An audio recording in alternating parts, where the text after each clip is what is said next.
Assalamualaikum warahmatullahi wabarakatuh. Nama saya Muhammad Wahyu Andika.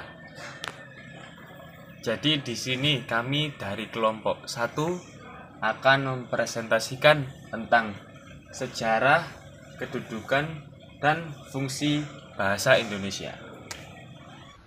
Jadi untuk yang pertama adalah sejarah dari bahasa Indonesia sebagai bahasa nasional kita. Bahasa Indonesia awalnya adalah bahasa Melayu. Hal ini dikuatkan oleh penemuan prasasti yang ditemukan di Indonesia yang menggunakan bahasa Melayu. Bahasa Melayu digunakan sebagai bahasa komunikasi di Nusantara, tapi tidak hanya di Nusantara saja, bahkan di seluruh Asia Tenggara.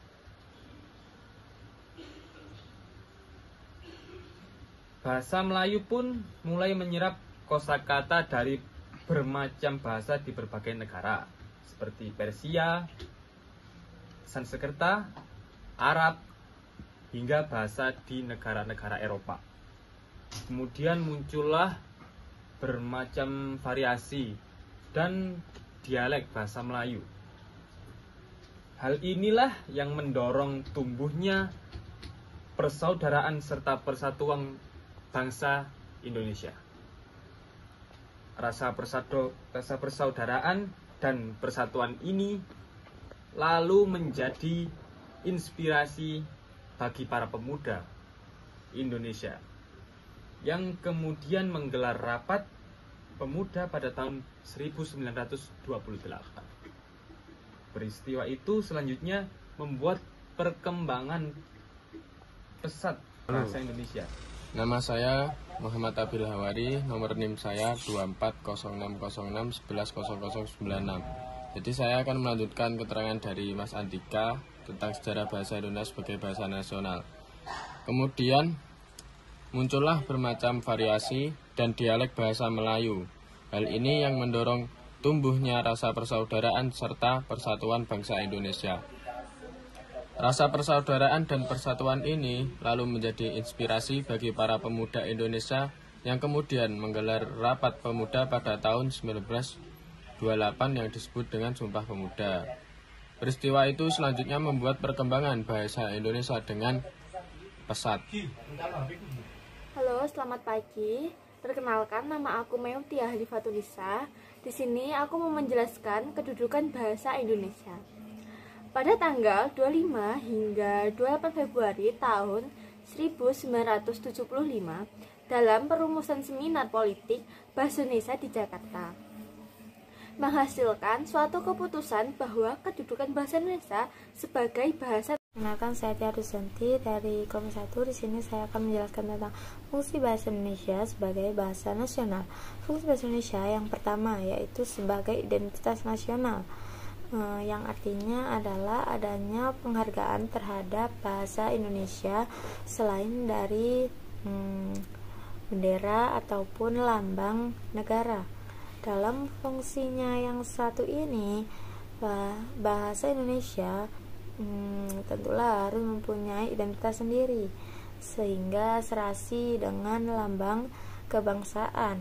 Yang kedua, sebagai alat pemersatu bangsa, bahasa Indonesia sebagai bahasa utama untuk berkomunikasi dalam masyarakat Indonesia yang berasal dari berbagai suku dan budaya.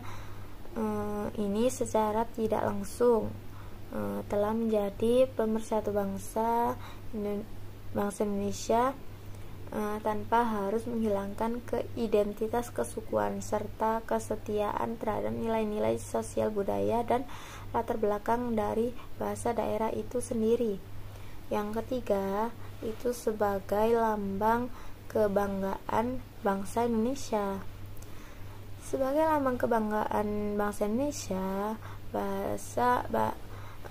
yang artinya adalah bahasa Indonesia telah mencerminkan nilai-nilai sosial budaya yang jadi dasar rasa kebanggaan.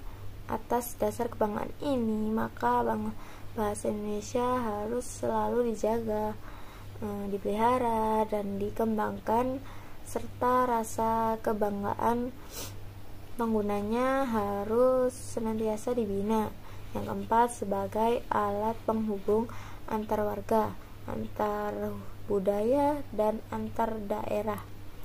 Bahasa nasional ialah adanya peranan yang penting dalam masyarakat umum dan nasional. Contohnya dengan adanya bahasa Indonesia, masyarakat Indonesia antar budaya dan antar daerah itu bisa saling berkomunikasi.